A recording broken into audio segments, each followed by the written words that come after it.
Now for the rear brakes. They are pretty much the same, but different, but easier, if that makes sense. How to wire to video. How to make your own, how to make your own hardtop part, how to change the oil, how to fix taillight problems, How to install. how to do a complete tune-up. I'm going to show you how to do that. So back here, we don't have to remove a caliper bracket to actually change our rotor. All we have to do is remove the caliper itself, and that is two 13mm bolts located right back here. Let's put that back.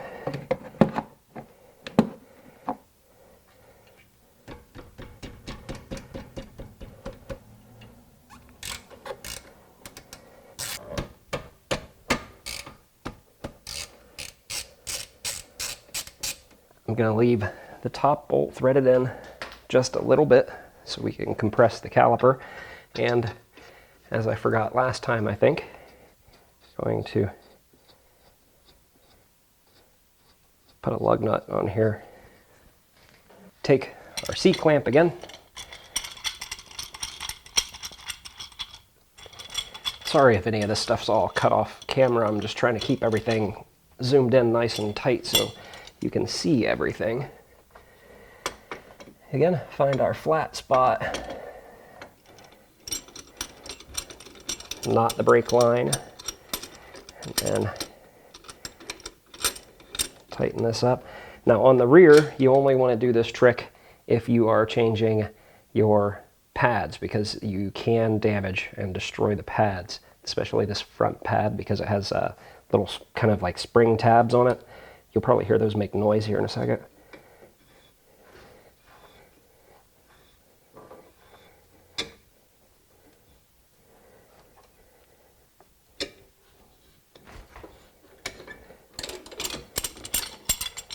That is compressed. And like I said in the other video, you can kind of use this as a reference for other types of vehicles other than the Jeep Liberty.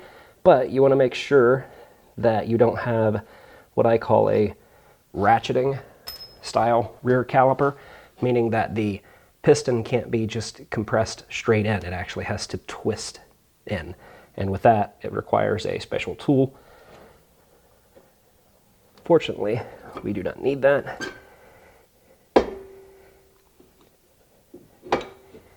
You can see that the pad stayed. It has these little spring kind of clips on here, and what those are supposed to do is hold on to the caliper. But like I was saying, since I was using this compression trick, it kind of ruins those.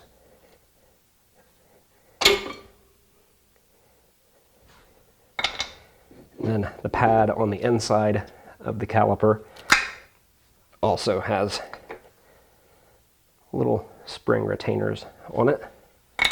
To take your little bungee or your wire, whatever you were using before, use it again to keep your caliper up out of the way, or down out of the way. This is fine because you can see it's not putting any tension on that. And then we just need to remove that lug nut that we had on here.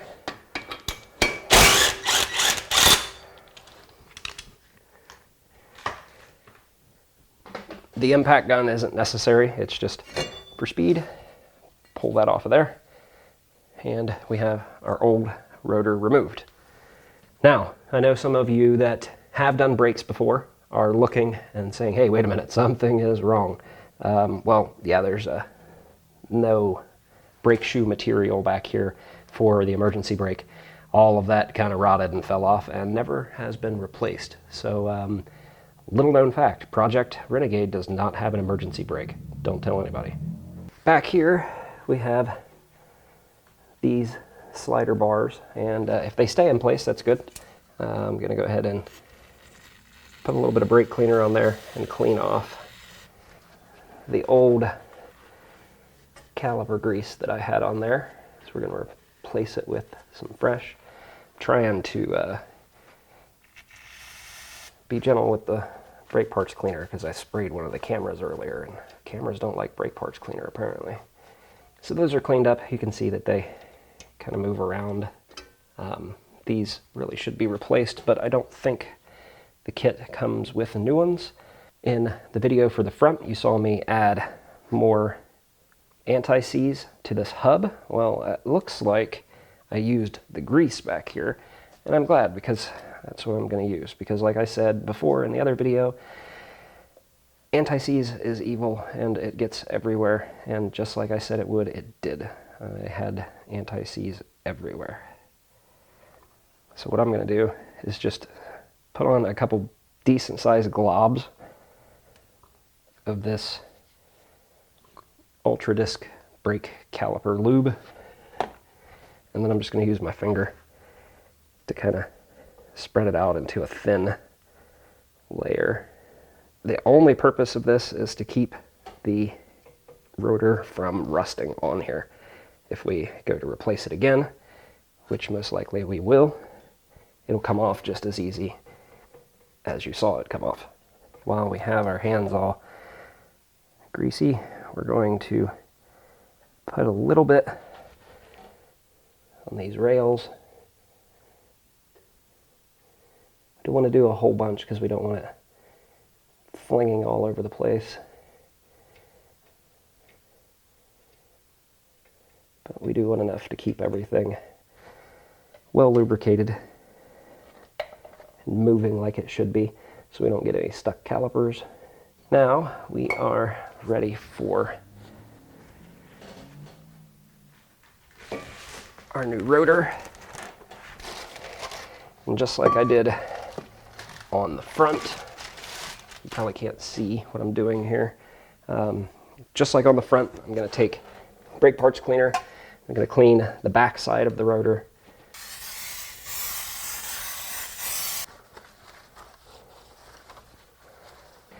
We'll worry about the front once we have it on here. I'm going to put that lug nut back on. Now that it's up there, we don't need to really worry about touching it anymore. We can clean the front of it. Being careful not to spray off that grease that we just added to our contact points there. And being careful not to wipe that grease onto the rotor. And with these coated rotors, that's pretty much it. They don't have a whole lot on them that need cleaned. I'm going to take our grease again, and I'm going to go over here to our caliper. And I'm going to put some grease around the piston here. Don't be shy with it, just put it on there. And then I'm also going to put a little bit on the back side of these ears, the front of the caliper. I call these ears, I'm not sure the actual term, but any points of contact, maybe even down here on these sliders. The fronts, if you remember, they could kind of be either way. You just had to orient them correctly. On the back, you do have a front and a rear pad. You can tell by the one that has this little kind of triangle ninja star pokey thing, whatever you want to call it, actually snaps into the caliper. There we go. And then the front pad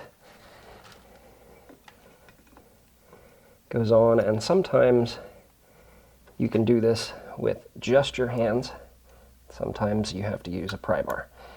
You should be able to, there we go, just kind of pop them in place like that. I might have to pop this back out to get our bungee cord out of there. Yes. Learn from my mistakes. I'm going to leave this in here to show that we all make mistakes when we're trying to do things too fast. There we go. Snap that back into place. Slide it over our rotor, and you'll see, I'll show you with the old pad here, that there is this kind of C shape right here on this side of the pad. get it in place on that rail, and then just kind of rock the bottom end. And then we're just going to reinstall our bolts. Back here, I'm not using Loctite on these because these are actually sliders, so they actually kind of move with the caliper.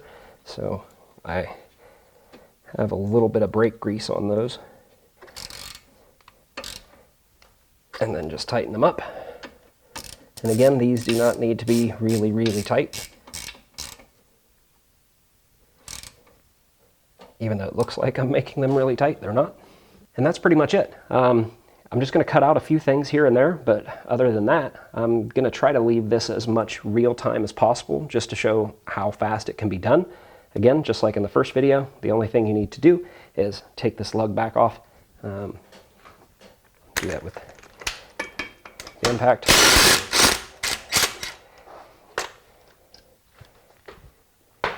Now you just need to put your wheel back on and torque down your lug nuts. Again, you need to get in and start the vehicle so you have vacuum for your brake system, and you need to slowly and repeatedly press your brake pedal to get all of this to clamp back together.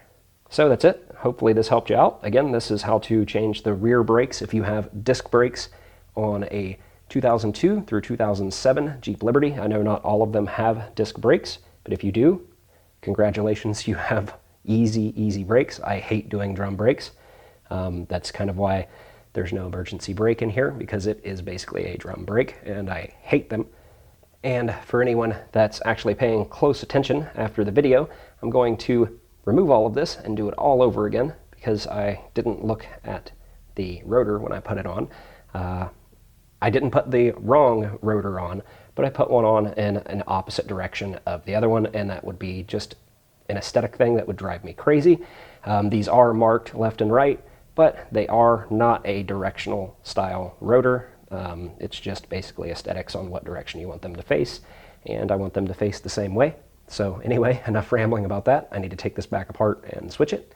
If you're using regular rotors, you don't have to pay attention to any of these slots or holes or any of that stuff. So hopefully this video helped you guys out. If you liked this video, give it a thumbs up. Make sure to go into my channel, check out a couple other videos. If you find a video that you like, hit the like button. If you have something to say, leave it down in the comments. And if you find a couple videos that you like, don't forget to subscribe to my channel.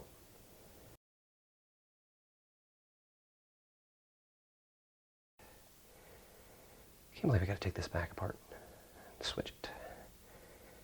Wouldn't be such a big deal if I didn't have the other side already done. So I kind of have to take the other side completely apart too and switch them.